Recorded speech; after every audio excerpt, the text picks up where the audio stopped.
নমস্কার বন্ধুরা, আমি প্রীতি। জলছবি গল্পের আসরে আপনাদের সকলকে স্বাগত জানাই। আজ আপনারা শুনবেন শ্রদ্ধেয় লেখক প্রভাত কুমার মুখোপাধ্যায়ের লেখা গল্প বিনোদিনীর আত্মকথা। তার আগে জলছবি চ্যানেলটিকে এখনও যারা সাবস্ক্রাইব করেননি, দয়া করে তারা সাবস্ক্রাইব করে দেবেন। আর গল্পটি যদি ভালো লেগে থাকে তাহলে অবশ্যই একটা লাইক এবং কমেন্ট করে দেবেন। শুরু হচ্ছে আজকের গল্প বিনোদিনীর আত্মকথা।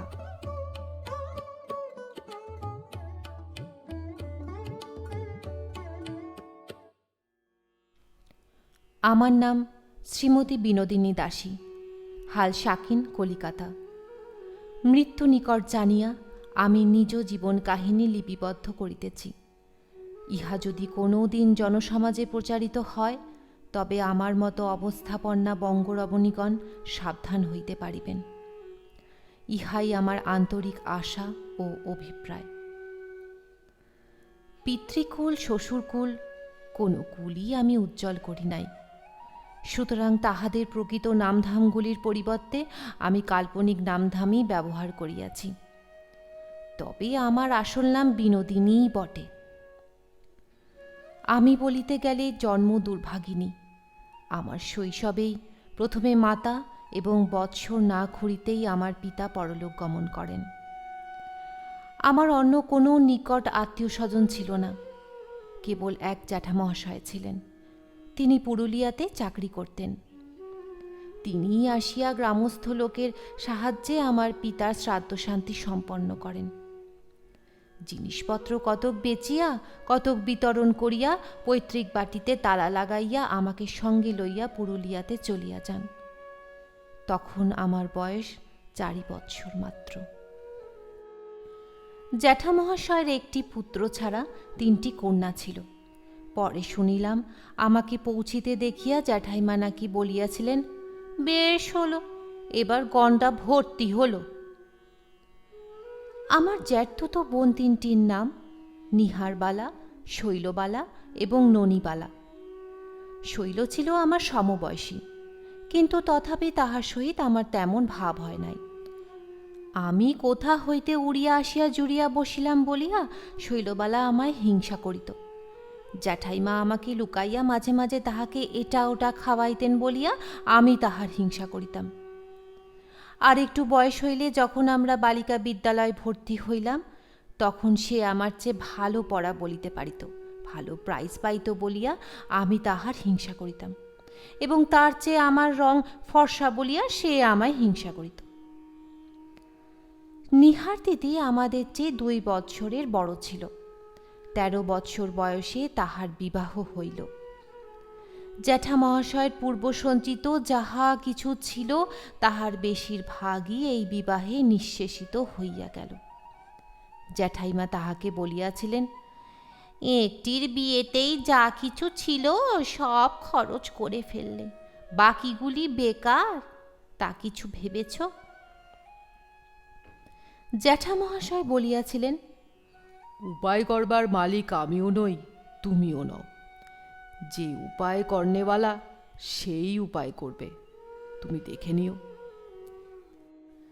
নিহার দিদির তো কিনারা হইয়া গেল। এবার আমার এবং শৈলর পালা।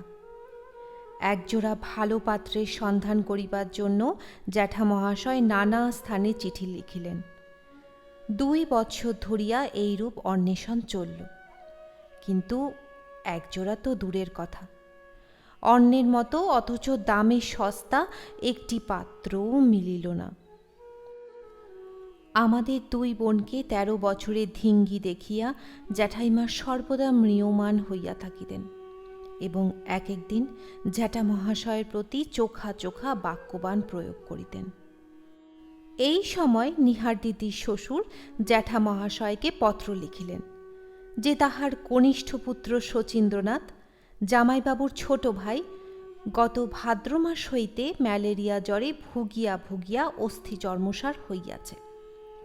কলেজে তাহার পার্সেন্টেজ গিয়াছে, সে এবার পরীক্ষা দিতে পাইবে না। ডাক্তার বায়ু পরিবর্তন করাইতে উপদেশ দেন। অতএব বৈবাহিক মহাশয়ের যদি অসুবিধা না হয় তবে শীতের কয়টা মাস শচীন পুরুলিয়াতে থাকিয়া তাহার স্বাস্থ্যের উন্নতি করিতে পারে। জ্যাঠাইমার সহিত পরামর্শ করিয়া জ্যাঠা মহাশয় শচীন্দ্রনাথকে আহ্বান করিলেন। পরে জানিয়াছিলাম নিঃস্বার্থভাবে পরোপকার করিবার জন্য তাহারা এই কার্যে প্রবৃত্ত হন নাই। এই উপকারটুকুর বদলে শচীনের পিতাকে চক্ষু লজ্জার ফেরে ফেলিয়া সস্তায় শচীনকে জামাই করিয়া লইতে চেষ্টা করাই তাহাদের গোপন অভিসন্ধি ছিল। নীহার দিদি অনেক দিন পিত্রালয়ে আসেন নাই, তাহাকেও শচীনের সঙ্গে পাঠাইয়া দিতে অনুরোধ করা হইল। যথাদিনে দেবর সহ নীহার দিদি আসিয়া পৌঁছিলেন। শচীনের বয়স তখন 18 কি 19 বৎসর। রংটি বেশ পরিষ্কার, মুখ চোখও সুগঠিত, এক কথায় বেশ সুশ্রী যুবা পুরুষ। তবে রোগে ভুগিয়া তাহার দেহকান্তি অনেকটা ম্লান হইয়া গিয়াছিল। মাসখানেক পুরুলিয়ায় থাকিয়াই শচীন তাহার স্বাস্থ্য বল কান্তি আবার ফিরিয়া পাইল। জ্যাঠাইমার সঙ্গে মাঝে মাঝে নীহার দিদির পরামর্শ হইতে লাগিল। শচীনের সঙ্গে শৈলবালার বিবাহটি হইলেই বেশ হয়। শৈল আমার চেয়ে 3 মাসের বড় ছিল, সুতরাং প্রথম দাবি তাহারই সন্দেহ নাই। আমার কিন্তু সে কথাটা শুনিতে ভালো লাগিত না। সন্ধ্যাবেলায় তুলসীতলায় প্রদীপ দিয়া প্রণাম করিতে করিতে আমি মনে মনে বলিতাম, হে ঠাকুর, শৈলর সঙ্গে যেন শচীনের বিবাহ না হয়। প্রার্থনা আশ্চর্যভাবে অতি সত্বর সফল হইয়া গেল। এক ভদ্রলোক সপরিবারে পুরুলিয়াতে বায়ু পরিবর্তনে আসিয়াছিলেন।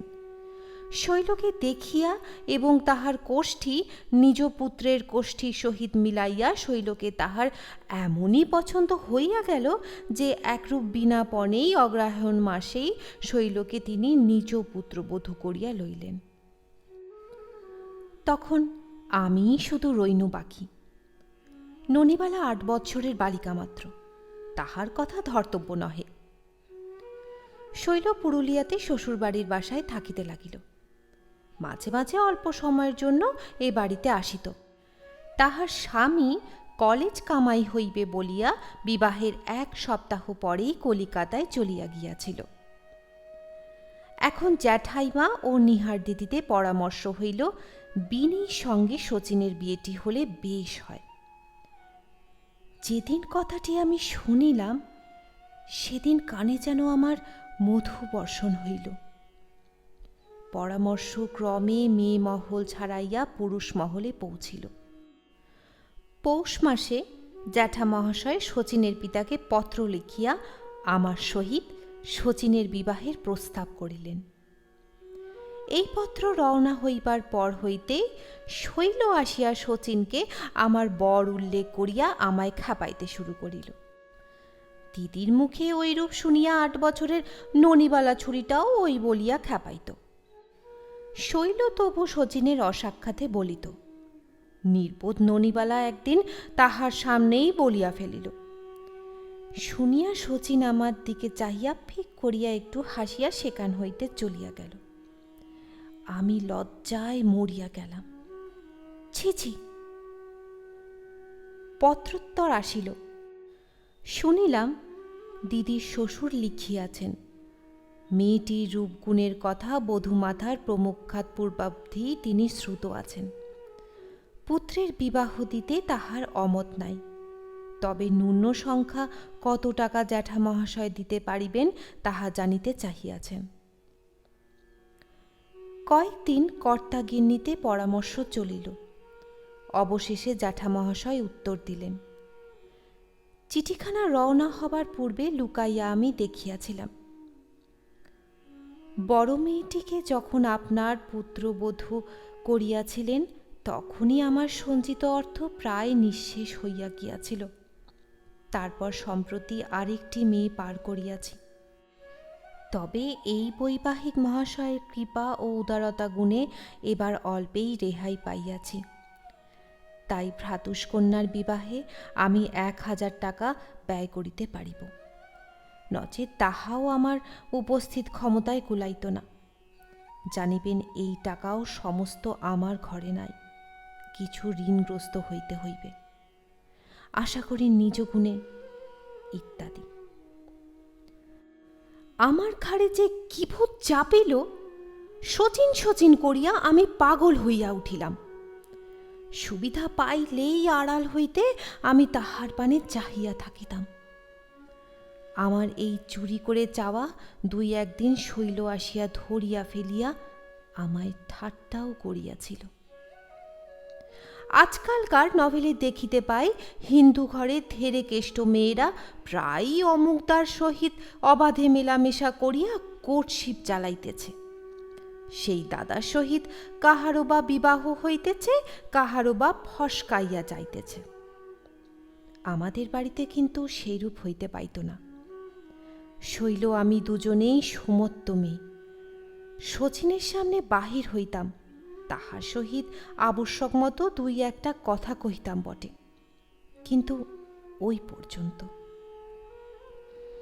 জ্যাঠাইমার সর্বদা সজাগ সাবধানতা ও কড়া শাসনে শচীনের সহিত আমাদের কিছুমাত্র মিলামেশার অবসর ছিল না। তথাপি শচীন এমনই দুষ্টু যে সুযোগ পাইলেই অন্যের অলক্ষিতে আমার প্রাণে চাহিয়া হাসিত।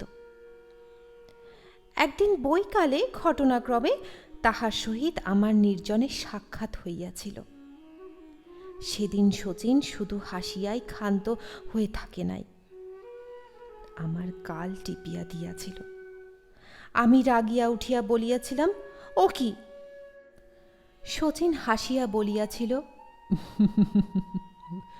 দোষ কি? আমি যে তোর বর। আমি মনের আহ্লাদ মনেই গোপন করিয়া কৃত্রিম ক্রোধ ভরে সেখান হইতে পলাইয়া গিয়াছিলাম। শচীনকেই আমার স্বামী কল্পনা করিয়া অবোধ বালিকা আমি কত সুখের স্বপ্নই যে দেখিতাম, তাহা লিখিয়া শেষ করিতে পারিব না। এমন সময় আমার সাধের স্বপ্ন ভাঙিয়া চুরমার হইয়া গেল। শচীনের পিতা উত্তর দিলেন, ৩,০০০ টাকার কমে কিছুতেই তিনি পুত্রের বিবাহ দিতে পারিবেন না। শচীনকেও বাড়ি ফিরিয়া যাইতে তিনি কড়া হুকুম জারি করিলেন। পরদিন শচীন তাহার জিনিসপত্র বাঁধিয়া আমাদের বাড়ি হইতে বিদায় গ্রহণ করিল। যাত্রার পূর্বে একটি বারও তাহার সহিত আমার দৃষ্টি বিনিময় সুযোগ হয় নাই। সে চলিয়া যাওয়ার পর আমি দ্বিতলের একটি জানালা দিয়া তাহাকে একবার দেখিতে চেষ্টা করিলাম, দেখাও হইল। তাহার উৎসুক চক্ষু সেই জানালার মাঝেই আমাকে খুঁজিতেছিল বোধহয়। তাহার সেই ছল ছল চোখ দুটি আজিও আমি ভুলিতে পারি নাই। সে দৃষ্টিপথের অতীত হইলে আমি বিছানায় পড়িয়া বালিশে মুখ গুজিয়া কাঁদিতে লাগিলাম। তখন নিচে সবাই গৃহকার্যে ব্যস্ত। কেহ আসিয়া এ অবস্থায় যে আমায় দেখিতে পাইবে, এই সম্ভাবনা মাত্র আমার মনে উদয় তখন হয় নাই। কিন্তু অল্পক্ষণ পরেই আমার পৃষ্ঠদেশে কাহার হস্তস্পর্শ অনুভব করিলাম। মুখ তুলিয়া চাহিয়া দেখি শৈল। শৈল আমার অশ্রুমাখা মুখ দেখিয়া ব্যঙ্গ ভরে বলিল, বাহ, এত দূর! বিরহ কাতরা বিনোদিনী রায়, পরাণে বাঁচে না বাঁচে। বলিয়া গা দুলাইয়া নৃত্যের ভঙ্গিতে বাহির হইয়া গেল। কথাটা শৈল বাড়িতে প্রচারও করিয়া দিয়াছিল। মাসখানেক পরে শুনিলাম পাত্র ঠিক হইয়াছে। সোনাপুরে তাহার বাড়ি, নিঃসন্তান, দ্বিতীয় পক্ষ, বয়স 40 বৎসর, গ্রামে ঘি ও ময়দার দোকান আছে, অবস্থা সচ্ছল। একদিন পাত্র আমাকে দেখিতে আসিলেন, দেখিয়া পছন্দও করিলেন। অল্প টাকায় হইবে বলিয়া জ্যাঠামহাশয় এই পাত্রই স্থির করিয়াছিলেন। 5ই বৈশাখ আমার শুভ বিবাহ হইয়া গেল।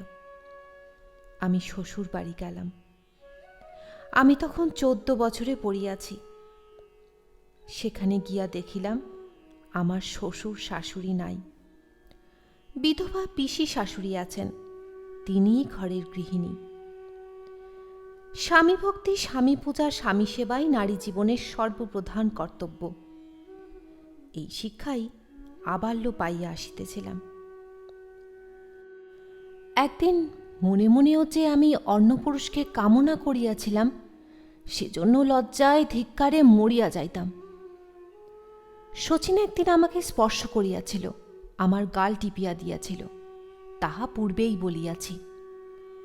মনের ক্ষোভে আমার ইচ্ছা করিত একখণ্ড লোহা পোড়াইয়া বেশ লাল করিয়া তাহা গালের উপর টিপিয়া ধরিয়া ওই স্থানটা অগ্নিশুদ্ধ করিয়া লই।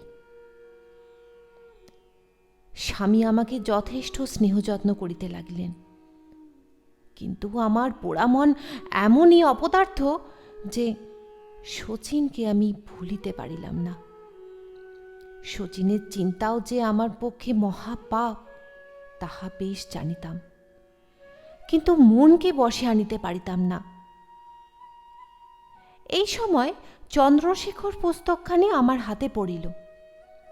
জ্যাঠামহাশয়ের গৃহে থাকিতে আমরা সকল বোনই লেখাপড়া ভালো রকমই শিখিয়াছিলাম, কিন্তু জ্যাঠামহাশয় মেয়েদের উপন্যাস পড়ার বিরোধী ছিলেন বলিয়া উপন্যাস বেশি পড়িবার সুযোগ আমরা পাই নাই। তাই এতখানি বয়স পর্যন্ত চন্দ্রশেখর আমার অপঠিত ছিল। বইখানি পড়িয়া দেখিলাম, আমার অবস্থার সঙ্গে অনেকটা মিলিয়া যায়। কপাল দোষে বিবাহের পূর্বেই কোনো মেয়ের যদি অন্য পুরুষের প্রতি মন গিয়া থাকে, তবে বিবাহের পর তাহার কর্তব্য কি, তাহা চন্দ্রশেখর পড়িয়া বেশ বুঝিতে পারিলাম। অধিকাংশ হিন্দু মেয়েই পতিভক্তি বিনা সাধনায় লাভ করিয়া থাকে বটে, কিন্তু আমার মতো দুর্ভাগিনী যাহারা, তাহাদের ওই বস্তুটি লাভ করিবার জন্য কঠোর সাধনায় রত হইতে হইবে, হাল ছাড়িয়া দিলে চলিবে না। ইহাই চন্দ্রশেখরের উপদেশ বলিয়া বুঝিলাম এবং তদনুসারে নিজ জীবনের গতি নিয়ন্ত্রিত করিব স্থির করিলাম। আমি সর্বদা বিষণ্ণ থাকি দেখিয়া স্বামী একদিন বলিলেন, সমবয়সী সঙ্গী সাথী একটিও নেই, একলা তোমার বড় কষ্ট হয় না? শচীনের কথা তখনও তিনি জানিতে পারেন নাই, পরে জানিয়াছিল। আমি বলিলাম, না, কষ্ট আর কি। তিনি বলিলেন, কষ্ট হয় বই কি, তোমার যদি দুই একটি যা কি ননদ থাকিত, তাদের সঙ্গে হাসিতে গল্পেতে দিন কাটাতে পারিতে, কিন্তু সেসব কিছুই তো নেই। আচ্ছা, একটা কাজ না হয় করো না? কি? বই পড়তে তুমি খুব ভালোবাসো, একখানি বই পেলে তুমি খুব আগ্রহের সঙ্গে সেখানি পড়ও দেখতে পাই। আমাদের গ্রামে একটি ভালো লাইব্রেরি আছে, অনেক বাংলা বই আছে, কত সব মাসিক পত্র আসে, নতুন বইও প্রায় তারা কিনে আনায়। আমি সেই লাইব্রেরির মেম্বার হব, যত তুমি পড়তে পারো তত বই তোমায় এনে দেব, তাহলে তোমার সময় কাটাবার বেশ একটা উপায় হবে, কি বলো? আমি উৎসাহের সহিত এই বিষয়ে সম্মতি জানাইলাম। স্বামী মেম্বার হইলেন এবং লাইব্রেরি হইতে কৃত্রিম সিল্কের চকচকে মলারযুক্ত নূতন নূতন উপন্যাস গ্রন্থ আনাইতে লাগিলেন। প্রথম প্রথম নিজে তিনি দুই একখানা বই পড়িতে আরম্ভ করিয়াছিলেন বটে, কিন্তু তাহার ভালো লাগে নাই বলিয়া সে চেষ্টা আর করিতেন না। তিনি ছিলেন দাতা কর্ণযুগের মানুষ, আমি কিন্তু সেগুলি গ্রাসে গিলিতে লাগিলাম। এইরূপ কিছুদিন চলিতে চলিতে আমার মনে ধীরে ধীরে একটা পরিবর্তন আসিতে লাগিল। আমি বেশ বুঝিতে পারিলাম, এতকাল মা দিদিমার কাছে পতিভক্তির সম্বন্ধে যে শিক্ষা আমি পাইয়া আসিয়াছি, তাহা নিতান্তই ভুল শিক্ষা। পতির প্রতি যদি যথার্থ ভালোবাসা থাকে, তবে সে ক্ষেত্রে একটু আধটু ভক্তি বা সেবা করিলেও ততটা দোষ নাই। কিন্তু যে পতিকে অন্তরের সহিত ভালোবাসি না, তাহাকে ভক্তি করা নিজেকে অপমান করা মাত্র। দেখিলাম আজকালের বড় বড় লেখকগণের মতে বঙ্কিমবাবু নিতান্তই সেকেলে লেখক। প্রাণ যাহাকে চায় তাহাকে লাভ করিতে পারিলেই নারীর নারীত্ব সফল হয়, তাহার জীবন যৌবন ধন্য হয়। সকল যুবতীরই এ বিষয়ে যত্নবতী থাকা উচিত। নবযুগের নবীন আলোক আমদানিকারক এই ঔপন্যাসিকগণের মধ্যে কাহারও হস্তে যদি চন্দ্রশেখর সংশোধনের ভার থাকিত, তবে তিনি নিশ্চয়ই গভীর জলে সন্তরণকালে প্রতাপকে দিয়া শৈবালিনীকে ওরূপ দারুণ শপথ করাইতেন না। তাহাদিগকে গঙ্গা পার করিয়া দিয়া কোনো নিভৃত কুটিরে স্থাপন করিয়া আটের নগ্ন চিত্র আঁকিয়া অর্ধশিক্ষিত যুবক ও বোধহয় বিদ্যাবতী যুবতীগণকে মোহিত করিয়া দিতেন। সে যাহা হোক, আমিও মূর্খ সেকালে স্ত্রীলোকদের মতো পতিভক্তিকে জীবনের সার বলিয়া আর গ্রহণ করিলাম না। শচীনের চিন্তাকে আর বিষবৎ বর্জন করিবার চেষ্টা করিলাম না। একদিন নিজ গালে লোহা পোড়াইয়া ছ্যাঁকা দিবার বাসনা করিয়াছিলাম বলিয়া নিজ মূর্খতায় মনে মনে লজ্জিত হইলাম। আমি অনেক সময় ভাবিতাম শচীন বিবাহ করিয়াছে কিনা। মনে করিতাম, করিয়া থাকে করুক, আমার শচীন আমার অন্তরের ধন, আপন অন্তর মধ্যে তাহাকে লুকাইয়া আমি নিত্য তাহার পূজা করিব। কিন্তু এ জীবনে আমার নারীত্ব বিফল হইয়া গেল, ইহাই বড় আক্ষেপের বিষয়। একবার পুরুলিয়ায় গিয়া নিহার দিদির দেখা পাইলাম। শুনিলাম শচীন কলিকাতায় আইন পড়িতেছে, এখনও বিবাহ করে নাই, বিবাহে তাহার মন নাই। ছেলে MA BL পাশ করিলে পর বিবাহের বাজারে তাহাকে নিলামে তুলিবেন, এই অভিপ্রায় পিতাও পীড়াপিড়ি করেন না। পিতার অভিপ্রায় যাহাই হোক, শচীনের যে বিবাহে কোনো আগ্রহ নাই, ইহা হইতে বুঝিতে পারিলাম আমি যেমন তাহাকে ভুলিতে পারি নাই, সেও তেমনি আজিও আমাকে ভুলে নাই। মনে বড় আহ্লাদ হইল। এবার পুরুলিয়ায় একটা অপ্রীতিকর ব্যাপার ঘটিয়াছিল। আমি মাসখানেক সেখানে থাকিবার পর স্বামী আমাকে আনিতে গিয়াছিলেন। সেই সময় তিনি জানিতে পারিয়াছিলেন যে শচীন আমাদের বাড়িতে থাকিত, তার সঙ্গে আমার বিবাহের কথা হইয়াছিল। আমি আড়ালে থাকিয়া লুকাইয়া লুকাইয়া শচীনকে দেখিতাম, এবং বিবাহ ভাঙিয়া গিয়া সে চলিয়া যাওয়ার পর আমি কাঁদিয়া ভাসাইয়া দিয়াছিলাম। ননিবালা তাহাকে এই খবরগুলি দিয়াছিল, সম্ভবত শৈলরই শিক্ষানুসারে। সেই অবধি স্বামী মাঝে মাঝে শচীন সম্বন্ধে আমাকে রূঢ় কথা বলিতেন। একটা কুৎসিত সন্দেহ তাহার মনে জাগিয়াছিল। বলা বাহুল্য, তাহার এ আচরণে তাহার প্রতি ভক্তি তো আমার ছিলই না, একটু স্নেহ মমতা যাহা ছিল তাহাও অন্তর্হিত হইল। সে বৎসর আষাঢ় মাসে সূর্যগ্রহণের সঙ্গে আরও কি কি সব যোগ একত্র হইয়াছিল। পিসিমা আমার স্বামীকে ধরিয়া বসিলেন। চলো বাবা, কলকাতায় গিয়ে গঙ্গা স্নান করে আসা যাক। গঙ্গাহীন দেশে আমাদের বসতি, গঙ্গা স্নানের সুযোগ আমাদের দুর্লভ, সুতরাং স্বামী সম্মত হইলেন। সমস্ত রাত্রি রেলগাড়িতে কাটাইয়া পরদিন বেলা 9টার সময় আমরা শিয়ালদহ স্টেশনে নামিলাম। বেলা 10টায় গ্রহণ লাগিবে, 1 ঘণ্টাকাল স্থিতি। পরামর্শ ছিল প্রথমে আমরা জগন্নাথ ঘাটে গিয়া গ্রহণে স্নান সারিয়া তারপর সোজা কালীঘাটে চলিয়া যাইব। সেখানে একটা বাসা ঠিক করিয়া মাকে দর্শন করিয়া আহারাদির ব্যবস্থা হইবে। 2-3 দিন সেই বাসায় থাকিয়া পশুশালা, জাদুঘর, থিয়েটার, বায়োস্কোপ প্রভৃতি দেখিয়া দেশে ফিরিব। শিয়ালদহে ঘোড়ার গাড়ি ভাড়া করিয়া আমরা গঙ্গার ঘাটের দিকে চলিলাম। আমি পূর্বে কখনো কলিকাতায় আসি নাই। গাড়ির খড়খড়ির ফাঁক দিয়া কলিকাতার বিরাট বিশ্বম্ভর মূর্তি দেখিয়া আমি ভয়ে অভিভূত হইয়া পড়িলাম। যতই আমরা গঙ্গার ঘাটের নিকটবর্তী হইতে লাগিলাম, পথে মানুষের ভিড় ততই বৃদ্ধি পাইতে লাগিল। অবশেষে গাড়ি আর অগ্রসর হইতে পারিল না, আমাদের নামিতে হইল। স্বামী বলিলেন, উহা বড় বাজার, গঙ্গার ঘাট আর বেশি দূরে নহে, এইটুকুই পথ হাঁটিয়া যাইতে হইবে। গাড়ি বিদায় করিয়া আমাকে মধ্যে রাখিয়া স্বামী ও পিসিমা সেই ভিড়ের মধ্য দিয়া অগ্রসর হইলেন।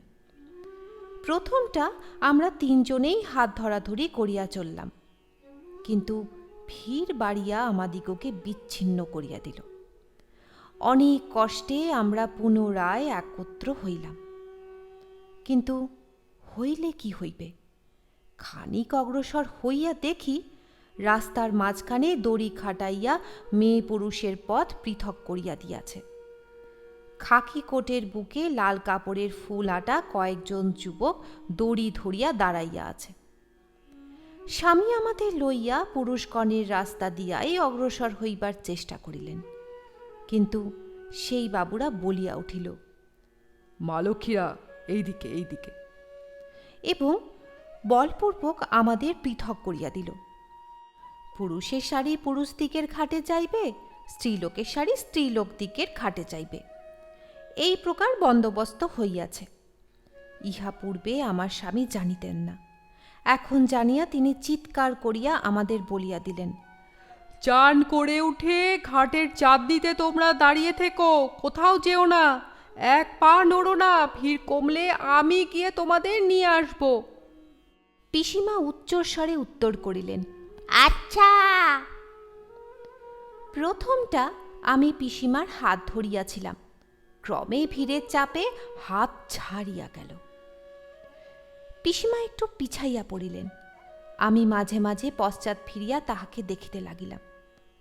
খানিক পরে তাহাকে আর দেখিতে পাইলাম না। ক্রমে ভিড়ের চাপ আরও বাড়িয়া উঠিল। তখন আর আমি চলিতেছিলাম না, ভিড় আমাকে ঠেলিয়া লইয়া যাইতেছিল। ভিড়ের চাপে মাঝে মাঝে পা দুটি আমার রাস্তা ছাড়িয়া শূন্যে উঠিয়া পড়িতেছে। সেই অবস্থায় কিয় দূরে অগ্রসর হইয়া পা আবার মাটিতে ঠেকিতেছে। ভাগ্যিসিয়া স্ত্রীলোকের ভিড়, এই ভিড় পুরুষের হইলে কি কেলেঙ্কারি হইত, ছি ছি। শুনিয়াছিলাম ঘাট অধিক দূরে নহে, কিন্তু অনেকক্ষণ চলিলাম, চালিত হইলাম বলিলেই ঠিক হয়। কোথায় যাইতেছি কিছুই বুঝিতে পারিলাম না। অবশেষে একটা ঘাটে গিয়া উপস্থিত হইলাম। তখন প্রাণটা যেন হাঁপ ছাড়িয়া বাঁচিল। দেখিলাম ঘাটের উপরে চাঁদনি রহিয়াছে। বুঝিলাম স্থানান্তে এইখানেই অপেক্ষা করিতে হইবে। গঙ্গা তীরে দাঁড়াইয়া পিসিমার আশায় চাহিয়া রহিলাম। অনেকক্ষণ অপেক্ষা করিলাম, কিন্তু তাহাকে দেখিতে পাইলাম না। তখন আমি জলে নামিলাম, অন্য সকলের সঙ্গে আমিও স্নান করিতে লাগিলাম এবং চারিদিকে চাহিয়া পিসিমাকে খুঁজিতে লাগিলাম। আসিবার সময় ভিড়ের মধ্যে 2-3 জন স্ত্রীলোকের সর্দি গর্মি হইয়াছিল। দেখিয়াছিলাম খাকি কোটের উপর লাল ফুল পরা যুবকেরা ভিড় সরাইয়া তাহাদিগকে কাঁধে করিয়া কোথায় লইয়া গিয়াছিল। ভাবিলাম পিসিমারও কি সেই রূপ হইল নাকি?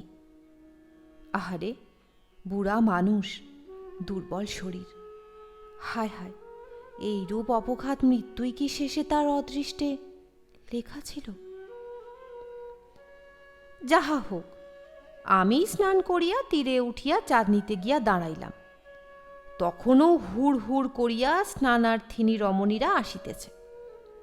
আমি ভিজা কাপড়ে সেইখানে দাঁড়াইয়া দুরু দুরু ব্যাকুল হৃদয়ে পিসিমাকে খুঁজিতে লাগিলাম। ক্রমে দেখিলাম স্নানার্থিনী দিগের প্রবাহ মন্দীভূত হইল।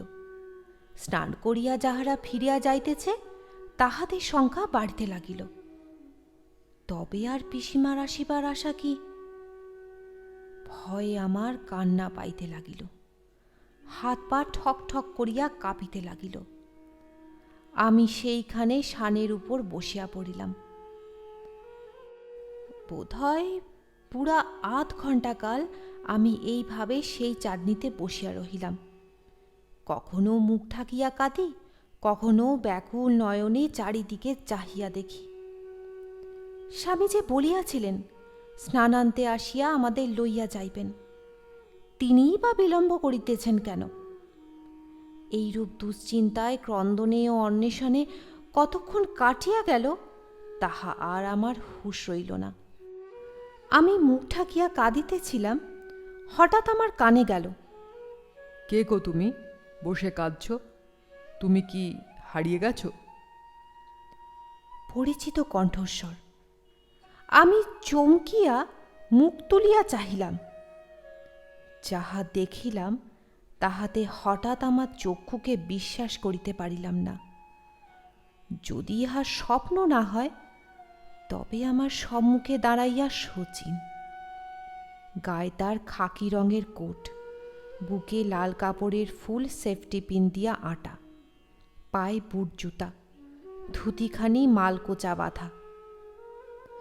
আমরা উভয়ে অবাক হইয়া পরস্পরের মুখপানে চাহিয়া আছি।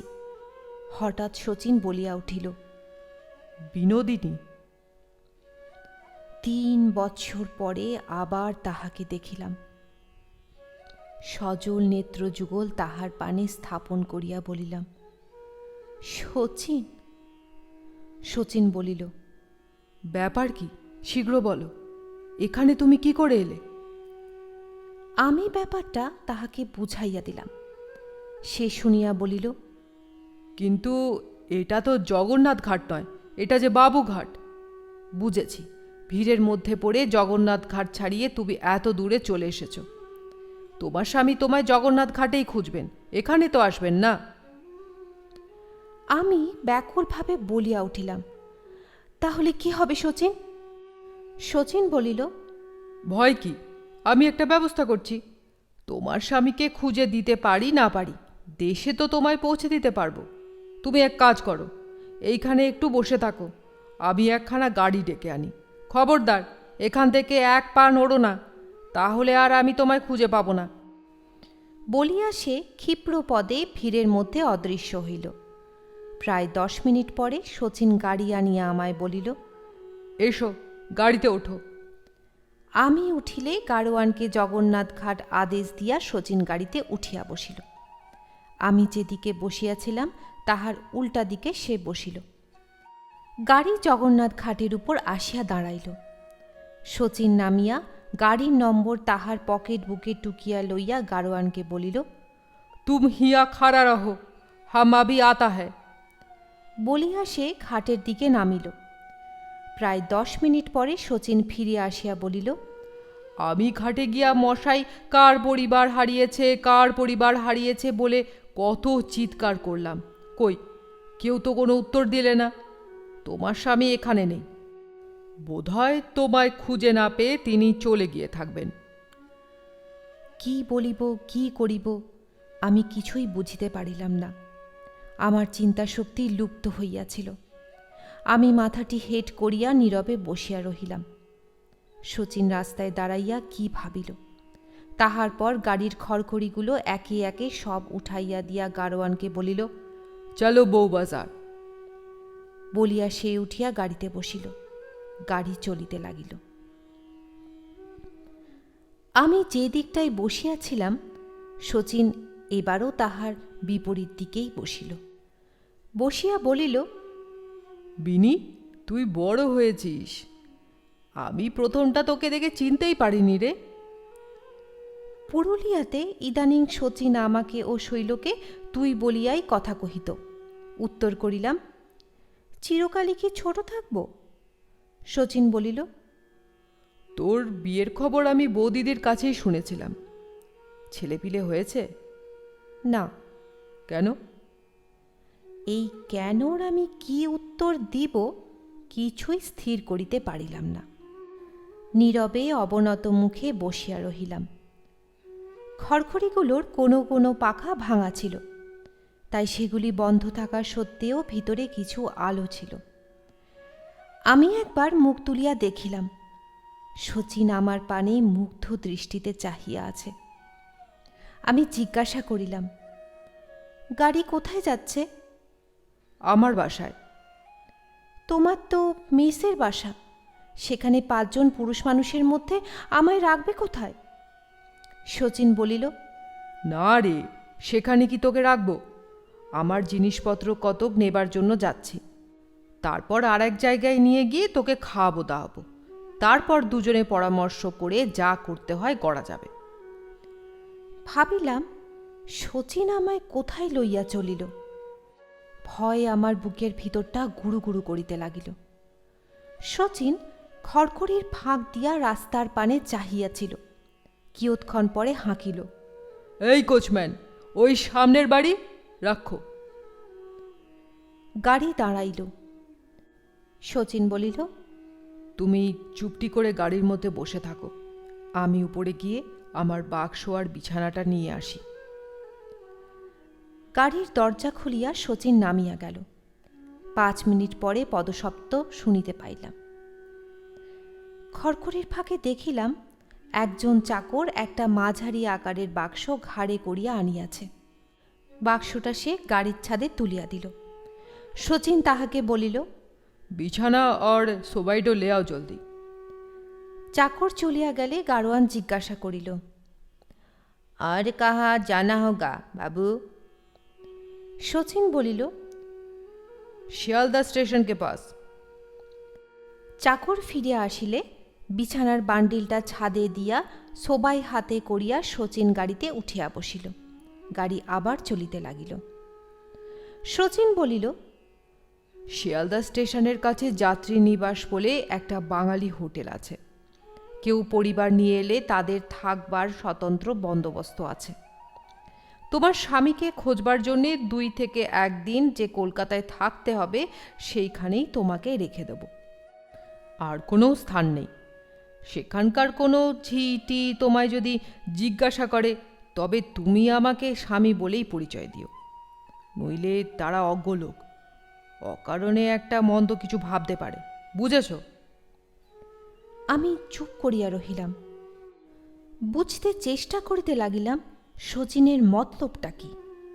কিছুই স্থির করিতে পারিলাম না। অবশেষে তাহাকে জিজ্ঞাসা করিলাম, তোমার খাওয়া হয়েছে? শচীন বলিল, সকালে 1 পেয়ালা চা আর একটু মোহনভোগ খেয়ে ভলেন্টিয়ারি করতে বেরিয়েছিলাম। তুমিও তো খাওনি, তোমার খুব খিদে পেয়েছে বোধহয়। আমি বললাম, মেয়ে মানুষের আবার খিদে? শচীন বলিল, না, তারা তো আর মানুষ নয়। আমি বলিলাম, খিদে তেষ্টা তাদের দমন করতে শিখতে হয়। শচীন বলিল, বিনি, তুই এই নবযুগের নতুন আলোর দিনে বললি মেয়েদের খিদা তেষ্টা দমন করতে শিখতে হয়? কেন কেন তারা দমন করবে? কি অপরাধে শুনি?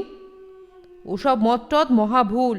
অত্যন্ত সেকেলে নারী সমস্যার তো এখন মীমাংসাই হয়ে গেছে। দেহধর্মের বা মনোধর্মের কোনো ক্ষুধা দমন করার চেষ্টাই মহামূর্খতা। তার তৃপ্তি সাধনাই পুরুষের যথার্থ পুরুষত্ব, নারীর আদর্শ নারীত্ব। আমি হাসিয়া বলিলাম, তুমি কি বই লেখো নাকি? কেন? বইয়ে এইরকম কথা দেখতে পাই। শচীন বলিল, লিখি না, পড়ি। আজকাল কত সব ভালো বই বেরুচ্ছে, সেই সব তুই পড়েছিস? হ্যাঁ, তুই যখন পুরুলিয়াতে ছিলি তখনই তো তোরা বনে বেশ লেখাপড়া করতিস দেখেছি। বলিয়া কয়েকখানা পুস্তকের নাম করিয়া সে জিজ্ঞাসা করিল, এইসব বই তুই পড়েছিস? আমি বলিলাম, পড়েছি, 2-3 বার করে পড়েছি।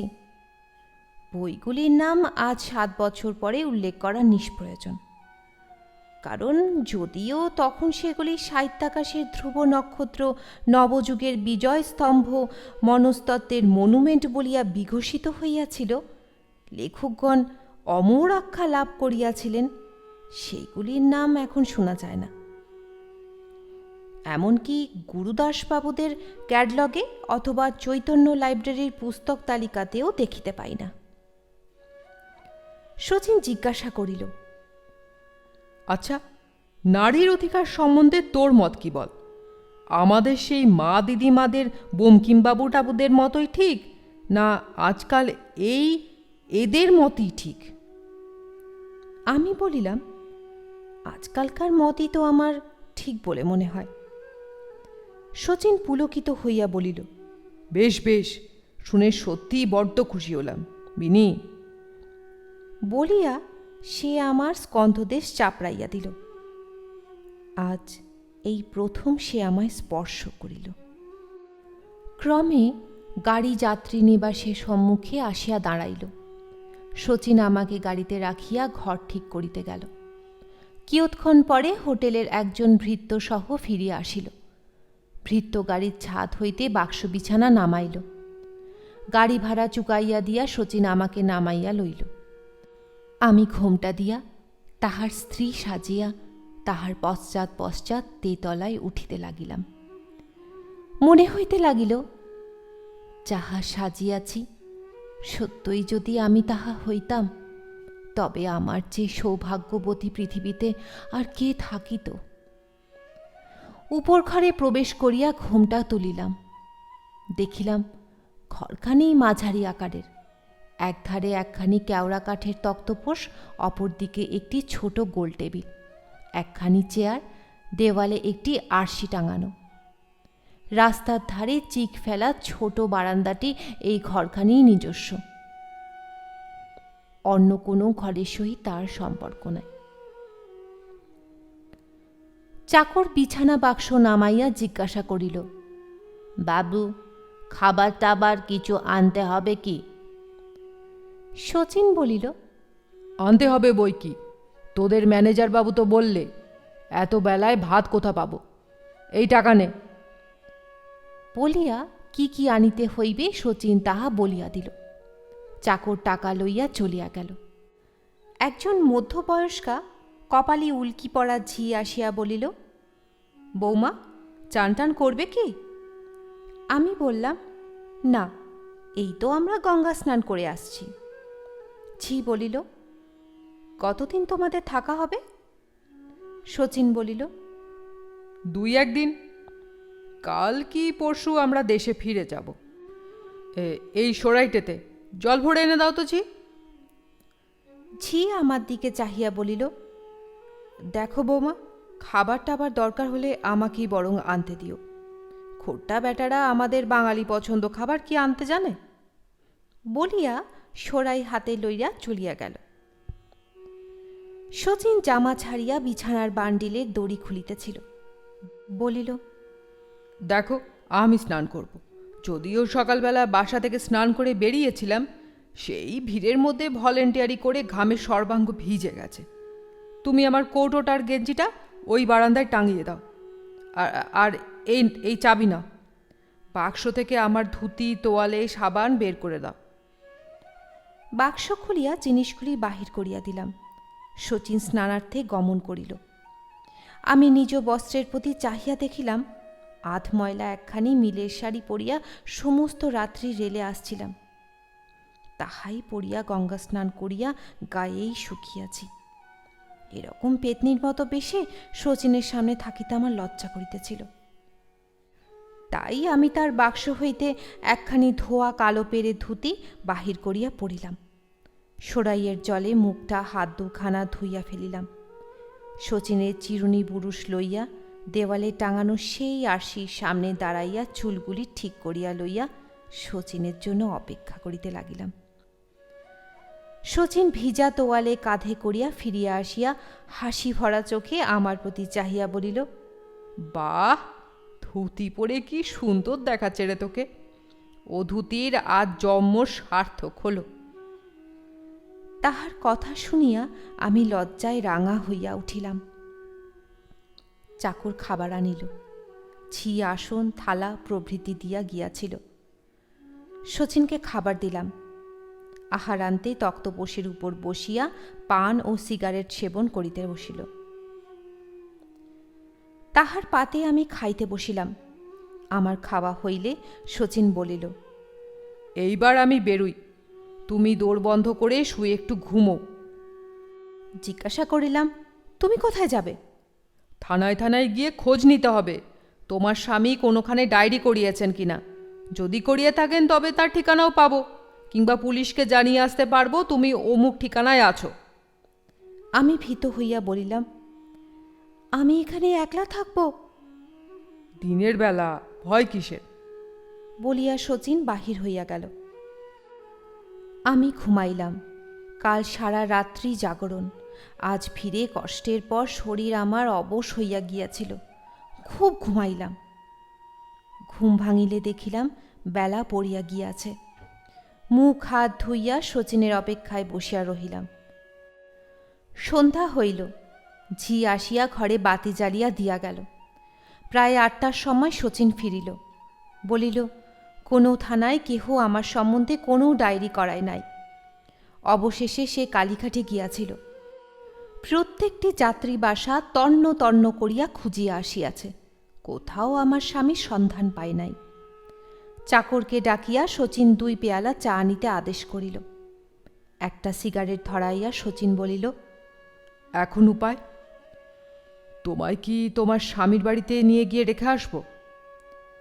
আমাকে নীরব দেখিয়া সে বলিল, যদি বলো আমাদের বাড়িতে নিহার বৌদির কাছেও তোমায় রেখে আসতে পারি। তথাপি আমি চুপ করিয়া আছি দেখিয়া শচীন বলিল, কি ভাবছো তুমি? আমি ভাবছি তুমি আমায় স্বামীর বাড়িতেই রেখে এসো, আর নিহার দিদির কাছেই রেখে এসো। তুমি আমায় কুড়িয়ে পেয়েছ। একদিন এক রাত তোমার সঙ্গেই আমি ছিলাম। এ কথা শুনলে আমার স্বামী কি ভাববেন? চা আসিল। শচীন এক পাত্র লইল, অন্য পাত্র আমায় দিতে চাহিল। আমি চা খাই না শুনিয়া সে নিজেই উভয় পাত্র গ্রহণ করিয়া বলিল, এতে আর দোষটা কি? একজন ভদ্রলোক যদি এরকম অসহায় অবস্থায় কোনো বিপন্না স্ত্রীলোককে দেখতে পায়, সে কি তাকে তার বাড়ি পৌঁছে দেবে না? আমি বলিলাম, কিন্তু তুমি যে... কেন? আমি কি দোষ করেছি? তুমি না করো, আমি যে করেছিলাম। আর সে কথা যে আমার স্বামীর কানে উঠেছে। শচীন বিস্মিত হইয়া জিজ্ঞাসা করিল, কি কথা? আমার ভারী লজ্জা করিতেছিল। তথাপি কোনো মতে আমি বলিলাম, বিয়ের পর আমার স্বামী একবার পুরুলিয়াতে এসেছিলেন। ননিবালা তখন ৯ বছরে। আমার স্বামী রঙ্গ করে তাকে জিজ্ঞাসা করেছিলেন, তোর বিনোদ দিদি আমাকে কীরকম ভালোবাসে বল দেখি। ননি বলেছিল, না, তোমাকে ভালোবাসে না, শচীন দাকে ভালোবাসে। স্বামী জিজ্ঞাসা করেছিলেন, শচীন দাকে? ননি বলেছিল, সে আমাদের বাড়ি থাকত, তার সঙ্গে বিনোদিনীর বিয়ে হবার কথা হয়েছিল কিনা। দিদি নুকিয়ে তাকে দেখত, দুজনে হাসাহাসি করত। তারপর যখন বিয়ে ভেঙে গেল, সে চলে গেল। দিদি সেদিন কেঁদে একেবারে কুরুক্ষেত্র করেছিল। তারপরেই তো তোমার সঙ্গে দিদির বিয়ে হলো কি না? শচীন বলিল, আচ্ছা দুষ্টু মেয়ে তো, তাই এরকম সব কথা সে বানিয়ে বললে কেন? বানিয়ে বলবে কেন? তবে কি সত্যিই তুমি? সত্যিই আমি বলিয়া মুখ নত করিলাম। বোধহয় আমার গাল দুটিও রাঙা হইয়া উঠিয়াছিল। শচীন কয়েক মুহূর্তকাল নীরব থাকিয়া বলিল, তাহলে আমিও বলি। সেই পুরুলিয়াতে যখন আমি সেখানকার জল হাওয়ার গুণে দিন দিন সুস্থ সবল হয়ে উঠছিলাম, তোমায় যে আমি কি চোখে দেখেছিলাম তা বলতে পারিনে। বাবা যখন চিঠি লিখলেন যে ৩,০০০ টাকার কমে তিনি কিছুতেই আমার বিয়ে দেবেন না, আমায় চলে আসতে হুকুম দিলেন, তখন আমার মাথায় যেন বজ্রাঘাত হলো। তোমার আশা জন্মের মতো ছেড়ে আমিও চোখের জল ফেলতে ফেলতেই সেখান থেকে চলে এসেছিলাম। এতদিনেও কি আমি তোমায় ভুলতে পেরেছি? এই ৩ বছরের মধ্যে বোধহয় এমন একটি দিন যায়নি যেদিন তোমার কথা আমার মনে পড়েনি। শচীনের মুখে এই কথা শুনিয়া পুলকে আমার অঙ্গ শিহরিয়া উঠিল। স্বামীর আশা আমি এক প্রকার ত্যাগই করিয়াছিলাম। একেই তো শচীন সম্বন্ধে আমার প্রতি তাহার সন্দেহ, শচীন যদি তাহাকে খুঁজিয়া পায় অথবা সঙ্গে করিয়া আমায় দেশে রাখিয়া আসে, তথাপি তিনি যে আমায় আর গ্রহণ করিবেন এই সম্ভাবনা অতি অল্প। তবে আর মিছা কেন সে প্রচেষ্টা? বিশেষ সেই স্বামী কেন? মন্ত্র পড়িয়া বিবাহ হইয়াছিল বলিয়া নিজেকে তাহারই পায়ে বলি দিতে হইবে নাকি? নারী সমস্যার তো মীমাংসাই হইয়া গিয়াছে। নারীর অধিকার, নারীর অধিকার সম্বন্ধে এখন তো আর কোনো সন্দেহই নাই। কিয়ৎক্ষণ চুপ করিয়া থাকিয়া শচীন আরেকটি দীর্ঘ নিঃশ্বাস ফেলিয়া বলিল, বাবা আমার বিয়ে দেবার জন্যে কত চেষ্টা করেছেন, কিন্তু তোমায় ভুলতে পারিনি বলেই আমি বিয়ে করতে রাজি হইনি। কিন্তু তুমি তো বেশ মনের সুখে স্বামীর ঘর করছিলে। আমি বলিলাম, তা তুমিই বলবে বই কি। শচীন ভারী গলায় বলিল, বলবো না কেন? তবে কি তুমিও কি আমায় ভুলতে পারোনি বিনোদ? ইচ্ছা হইল বলি, ভোলা কি যায় প্রিয়তম, কিন্তু লজ্জায় শেষ শব্দটি উচ্চারণ করিতে পারিলাম না। চোখের জল চোখে চাপিয়া মাথাটি হেঁট করিয়া বলিলাম, ভোলা কি যায়? প্রতিভক্তি প্রতিসেবা করবার জন্যে আমি কত চেষ্টা করেছি, পারিনি। বিজয়ের রাতে যখন তাকে প্রণাম করেছি, মনে হয়েছে যেন তোমায় প্রণাম করেছি। তিনি যদি কখনো আমায় আদর করেছেন, তখন চোখ বুজে কল্পনা করেছি যেন তুমিই আদর করছ। শচীন দীর্ঘ নিঃশ্বাস ফেলিয়া চুপ করিয়া বসিয়া রহিল। তাহার চোখেও বোধ হয় জল আসিতেছিল। ল্যাম্পের আলোকে সে দুটি চকচকে দেখাইল। ঝি আসিয়া জিজ্ঞাসা করিল, ঠাকুর ভাত আনবে কি? রান্নাবান্না হয়ে গেছে। রাত্রি প্রায় তখন 9টা। শচীন ভাত আনিতে বলিল।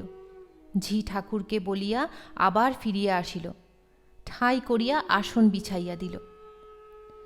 ক্ষণকাল পরে ঠাকুর অন্ন ব্যঞ্জনাদি সাজাইয়া 2 থালা ভাত আনিয়া ঘরে রাখিয়া চলিয়া গেল। আহারান্তে শচীন বলিল, তুমি খাওয়া দাওয়া করো, আমি তবে এখন বাসায় যাই। তুমি খেয়ে দরজা বন্ধ করে শুয়ে থেকো, কাল সকালে আবার আমি আসব। কি করা উচিত দুজনে পরামর্শ করা যাবে। আমি বসিলাম। তোমার বিছানা তো এখানে, সেখানে গিয়ে তুমি শোবে কিসে? শচীন বলিল, সেখানে আরেকটি তোষক বালিশ আমার আছে। আমি বলিলাম, তা যেন আছে, কিন্তু আমি কি এখানে একলা থাকতে পারি? আমার ভয় করবে না বুঝি? শচীন বলিল, তোমার ভয় করবে? আমি অভিমানের স্বরে বলিলাম, না, করবে না। আচ্ছা, তুমি যাও না, কাল এসে দেখবে চোরে আমার গলা টিপে মেরে রেখে গেছে। বলিয়া আমি চোখে আঁচল দিয়া ফোঁপাইতে লাগিলাম। ইহা আমার অভিনয় নহে। এই অপরিচিত নির্বান্ধব স্থানে রাত্রিতে একা থাকিতে হইবে শুনিয়া সত্যিই ভয়ে আমার শরীর কাঠ হইয়া গিয়াছিল। আমাকে কাঁদতে দেখিয়া শচীন বলিল, ছি, কেঁদো না, চুপ করো। বলিয়া চক্ষু হইতে আমার হস্ত অপসারিত করিয়া লইল। আমি চক্ষু মুছিয়া বলিলাম, আমি তো জন্মের মতোই গেছি। পাপ নেই, মা নেই, স্বামীর ঘরে আমার জায়গা নেই। এখন তুমি যদি আমায় ত্যাগ করে যাও, তাহলে আমার দশা কি হবে? শচীন আমার একখানি হাত ধরিয়া ফেলিয়া আবেগ কম্পিত স্বরে বলিল, তোমায় আমি ত্যাগ করব? কখনোই নয়। আজ 3 বৎসর তোমার নাম জপ করে কাটিয়েছি। দেবতা যদি সদয় হয়ে তোমায় মিলিয়ে দিলেন, তোমায় আমি ত্যাগ করব? নিশ্চয়ই না। তোমাকে আমি বুকের হাড় করে রেখে দেব। শেষের দিকের কথাগুলো বলিবার সময় শচীনের গলা ভারী হইয়া উঠিয়াছিল। আমি বুঝিলাম, বিধাতা সদয় হইয়া এতদিনে আমার নারীত্ব সফল করিয়া দিলেন। তাহার পর 3টি বৎসর কাটিয়া গিয়াছে। সেদিন সেই সর্বনাশের দিন, সোমবার, 22শে বৈশাখ। 3টি বৎসর মাত্র শচীনকে পাইয়াছিলাম, সুখের মুখ দেখিয়াছিলাম, কিন্তু সেই সুখে আমার বাজ পড়িল। একদিন তুমি বলিয়াছিলে আমায় তোমার বুকের হাড় করিয়া রাখিবে, রাখিয়াছিলেও তাই। তবে আজ তোমার সেই কত স্বাদের কত যত্নের বুকের হাড়কে পথের ধুলায় ফেলিয়া দিয়া কোথায় চলিলে প্রাণাধিক? আর কি লিখিব, কিছুতেই কিছু হইল না। ভোর রাত্রে আমার জগৎ আঁধার করিয়া আমাকে অকূল সাগরে ভাসাইয়া শচীন চক্ষু বুঝিল। আমি উচ্চস্বরে কাঁদিয়া উঠিয়া মাটিতে লুটাইয়া পড়িলাম। সে চিৎকার শুনিতে পাইয়া নবীনবাবুর স্ত্রী কমলা দিদি, কেদারবাবুর স্ত্রী নিরুপমা ছুটিয়া আসিয়া আমায় তুলিয়া জড়াইয়া ধরিল। সারাটা দিন যে কি করিলাম, কি হইল, সে সকল আমি ভালো করে স্মরণ করিতে পারি না। দাহকার্য সমাধা হইবার পর নিমতলার ঘাটে আমায় স্নান করাইয়া কমলা দিদি আমার হাতের কাঁচের চুড়িগুলি ভাঙিয়া সিঁথির সিঁদুরের দাগ গঙ্গা মৃত্তিকা ঘষিয়া ধুইয়া দিয়া ভিজা কাপড় ছাড়াইয়া আমায় সাদা থান পরাইয়াছিল, তাহা বেশ স্মরণ আছে। তাহার পর গাড়ি করিয়া আমায় বাড়ি আনিয়াছিল এবং পীড়াপিড়ি করিয়া সন্ধ্যাবেলায় আমায় একটু গরম দুধ খাওয়াইয়াছিল, তাহাও আমার মনে আছে।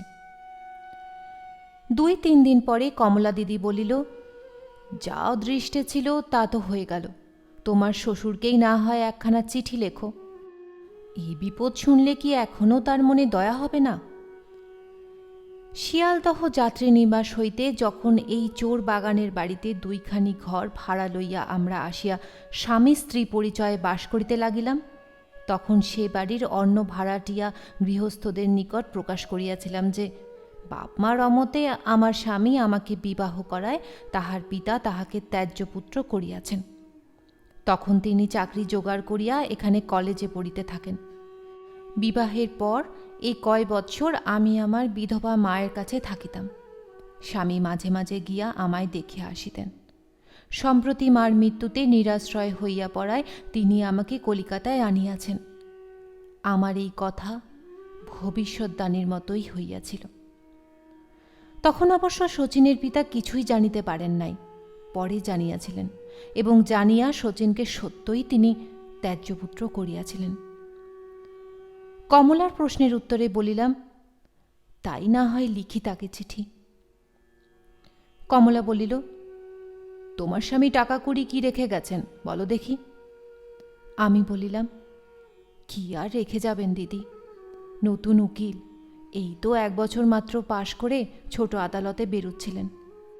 যা আনছিলেন তাতে ভাত কাপড় ঘর ভাড়া কুলোতো না, তাই সন্ধেবেলা প্রাইভেট টিউশনই করতেন। আমার গায়ে 2 থেকে 5টি গয়না যাহা ছিল তাও তো তার অসুখের সময় বিক্রি করে ডাক্তার দেখাতে হলো, সবই তো জানো দিদি। কিন্তু কাহাকেও আমি পত্র লিখিলাম না, কোন মুখে লিখিব? কি করিয়া নিজ জীবিকা অর্জন করিতে সমর্থ হইব, ইহাই আমি দিবা রাত্রি বসিয়া বসিয়া চিন্তা করিতাম। অবশেষে স্থির করিলাম, কোনো ভদ্র পরিবারে ঝিগিরি করিয়া জীবনের অবশিষ্ট দিনগুলো কাটাইয়া দিব। যে নাপিতানি আমাদের কামাইতে আসিত, তাহারই সাহায্যে আমি একটি চাকরির জোগাড় করিলাম। জিনিসপত্র যাহা ছিল সমস্ত বিক্রয় করিয়া ঘর ভাড়া মিটাইয়া দিয়া সেই নাপিতানির সহিত আমি গিয়া ঝিগিরি কর্মে প্রবৃত্ত হইলাম। অদৃষ্টে শেষে এও ছিল। গৃহস্বামীর প্রৌঢ়বয়স্ক ভদ্রলোক, তাহার কয়লার আড়ত ছিল। বড় ছেলে মণিমোহনকে তিনি একটি স্বতন্ত্র কারবার করিয়া দিয়াছিলেন, সেও 2 পয়সা আনিত। গৃহে তাহার স্ত্রী ও 2টি শিশু সন্তান ছিল। তাহার আরও 2টি ভাই ছিল, তাহারা তখন নাবালক। সাংসারিক অবস্থা বেশ সচ্ছল। গৃহিণী আমায় বেশ যত্ন করিতেন, কিন্তু বউটি আমাকে দেখিতে পারিত না। সর্বদা আমার কাজে দোষ ধরিত এবং কড়া কথা শুনাইয়া দিত। তাহার কারণ বোধ হয় অন্য সকলে আমায় ঝি বলিয়া ডাকিলেও তাহার স্বামী মণিবাবু আমায় নাম ধরিয়া ডাকিতেন। একদিন আমি আড়ালে থাকিয়া শুনিলাম গৃহিণী তাহার ছেলেকে তিরস্কার করিতেছেন। মণিবাবু বলিলেন, আহা, ভদ্রলোকের মেয়ে। একদিন একজন উকিলের পরিবার ছিল, অবস্থা গতিকে এসে ঝিগিরি করছে। ওকে ঝিঝি বলে ডাকাটা উচিত নয় মা। আমার প্রতি মণিবাবুর এই অনুকম্পায়, তাহার প্রতি কৃতজ্ঞতায় আমার মনটি ভরিয়া উঠিল। কিন্তু 6 মাস যাইতে না যাইতেই মণিবাবুর এই অনুকম্পা ভিন্ন আকার ধারণ করিল। একদিন অন্যের অসাক্ষাতে তিনি আমার হাতে একখানি চিঠি গুজিয়া দিলেন। আরেক বৎসর কাটিয়াছে। এই 1 বৎসর আমি কলিকাতায় যে পল্লীতে বাস করিয়াছি তাহার আর নামোল্লেখ করিব না। পিতৃ আদেশে কারবার সম্পর্কে 1 সপ্তাহের জন্য বোম্বাই যাইতেছি বলিয়া সেই যে মণি চলিয়া গেল, আর তো আসিল না। যখন দেখিলাম 2 সপ্তাহ কাটিয়া গেল, সে আর আসে না, তখন সংবাদ জানিবার জন্য গুপ্তচর লাগাইলাম। 2-3 দিন পরে চর আসিয়া জানাইল বোম্বাই যাইবার কথা ডাহা মিথ্যা। মণিবাবু কোথাও যান নাই, বরাবর কলিকাতাতেই আছেন, তাহার একজন নূতন জুটি আছে। আমি তখন হতাশ হইয়া পড়িলাম। বুঝিলাম সে আমাকে জন্মের মতো ত্যাগ করিয়াছে। বিছানায় পড়িয়া কাঁদিতে লাগিলাম। তাহার বিরহে নহে, কারণ তাহার প্রতি আমার যে শ্রদ্ধাটুকু এবং প্রথম প্রথম তাহার প্রতি যে আকর্ষণটুকু জন্মিয়াছিল, এখানে আসিয়া এই 1 বৎসর তাহার ব্যবহারে দিনে দিনে আমার মন হইতে সেসব বিলুপ্ত হইয়া গিয়াছিল। আমি কাঁদিতেছিলাম, আমি কি ছিলাম, কি হইলাম ভাবিয়া, আমার উপায় এখন কি হইবে ভাবিয়া। বাড়িউলি এবং এই গৃহের অন্যান্য ভাড়াটিয়া স্ত্রীলোকগণ আমার কাছে আসিয়া সর্বদা আমায় সান্ত্বনা দিত এবং উপায় নির্দেশ করিত। ক্রমে আমার টাকা ফুরাইল। পেটের জ্বালা বড় জ্বালা। তখন বাধ্য হইয়া তাহাদের নির্দিষ্ট উপায়ই আমাকে অবলম্বন করিতে হইল। নানারূপ ভাগ্য পরিবর্তনের মধ্য দিয়া আমার জীবন অতিবাহিত হইতে লাগিল। কিছুকাল বা দিনের পর দিন কালিয়া পোলাও মাছের মুড়া চলে। সর্বাঙ্গে গহনা পরিয়া বারাণসী শাড়ির বাহার দিই। আবার কিছুকাল বা সমস্ত বন্ধক দিয়া টাকা ধার করিয়া ব্যয় নির্বাহ করি। 2 পয়সার কুচা চিংড়ি আনাইয়া বাটি চচ্চড়ি করিয়া ভাত খাই। ভাগ্যের চাকা আবার ঘুরিয়া যায়। গহনাপত্র খালাস করিয়া আমি আবার কালিয়া পোলাও মাছের মুড়া বক্সে বসিয়া থিয়েটার দেখা আরম্ভ করি। এইরূপে জীবনের আরও 7টি বছর কাটিয়া গেল। কিন্তু সুখে কাটিল কি? জীবনের শেষে 7টি বৎসর কি দুঃখেই যে আমার কাটিল, তাহা সেই সর্বলোক সাক্ষী ব্যতীত আর কে জানিবে। শেষে বই কি, কারণ ডাক্তারবাবু বলিয়াছেন আমার এই রোগ শিবের অসাধ্য। 3 মাসের মধ্যেই আমার ইহলোকের সকল যন্ত্রণা দূর হইয়া যাইবে। ইহলোকের যন্ত্রণা তো শেষ হইবে, কিন্তু পরলোক, পরলোক আছে কিনা কে জানে। যদি থাকে তবে সেখানে আমার কি দণ্ডের ব্যবস্থা আছে, ভাবিতে বুক কাঁপিয়া ওঠে। দেহের স্বল্পাবশিষ্ট রক্তও যেন জল হইয়া যায়। এদিকে 3 বৎসর আমি অন্নবস্ত্রের ক্লেশ পাই নাই, বরং সাধারণ গৃহস্থ বধূর অপেক্ষা সেই বিষয়ে প্রাচুর্যই ভোগ করিয়াছি। আমি নিঃস্ব নহি, কিন্তু মনের সুখ। গহনা গায়ে দিয়া আড়ং ধোলাই জরিপ আর শাড়ি ব্লাউজ পরিয়া থাকিয়াও মনে সর্বদা অসহ্য যন্ত্রণা অনুভব করিয়াছি। ডাক্তারবাবু বলেন, শুধু শারীরিক অত্যাচার নহে, ওই মানসিক অশান্তিও আমার এই ক্ষয়রোগের একটা প্রধান কারণ। 10 বৎসর পূর্বে গ্রহণে যখন গঙ্গা স্নান করিতে আসিয়াছিলাম, তখন হারাইয়া না গিয়া গঙ্গায় যদি ডুবিয়া যাইতাম, তাহা হইলে উফ, কি সৌভাগ্যই আমার হইত। ডুবিলাম না। নারীর অধিকার, অর্থাৎ নিজের পায়ে নিজে কুড়ুল মারিবার অধিকার লাভ করিলাম। কলিকাতায় প্রথম 3 বৎসর শচীনের স্ত্রী সাজিয়া যে 3 বৎসর যাপন করিয়াছি, সেই সময়টা আমার সুখেই কাটিয়াছিল সত্য, কিন্তু সেও অনাবিল সুখ নহে। আধুনিক মতানুযায়ী আমি আমার নারীত্ব সফল করিয়াছিলাম বটে, কিন্তু মনের ভিতরে ভিতরে একটা গ্লানি সর্বদা বহিয়া যাইত। তাহার হাত হইতে কিছুতেই নিষ্কৃতি লাভ করিতে পারিতাম না। আমাদেরই মতো গরিব যে কয়টি গৃহস্থ পরিবার সে বাড়িতে ঘর ভাড়া লইয়া বাস করিত, তাহাদের নিকট আমাদের যে কাল্পনিক পরিচয় দিয়াছিলাম, তাহারা সম্পূর্ণভাবেই বিশ্বাস করিয়াছিল। অবিশ্বাসের কোনো কারণই বর্তমান ছিল না। তথাপি আমার মনে হইত, হায়, ইহারা যাহা আমি তো তাহা নহি। যাক, সে সকল কথার অনুশোচনায় আর ফল কি? এখন আমার এই দুঃখময় লজ্জাময় জীবন কাহিনী সমাপ্ত করিয়া ডাক্তারবাবুকে অনুরোধ করিয়াছি, আমার মৃত্যুর পর ইহা যেন তিনি জনসমাজে প্রচারিত করিবার জন্য যত্ন করেন। নবযুগের নতুন আলোক বলিয়া যাহা এখন কথিত হইতেছে, তাহা যে আলোক নহে, তাহা যে আগুন, সেই কথা বুঝাইবার জন্যই আমার সেই আগুনে পুড়িয়া মরিবার ইতিহাস আমি লিপিবদ্ধ করিয়া যাইতেছি। ইহা পাঠ করিয়া যদি বাঙালি গৃহস্থ ঘরের একটি মেয়েও ভুল পথে পা দিতে দিতে পা উঠাইয়া লইয়া ফিরিয়া আসে, তবে পরলোকে আমার আত্মা কিঞ্চিৎ সান্ত্বনা লাভ করিবে।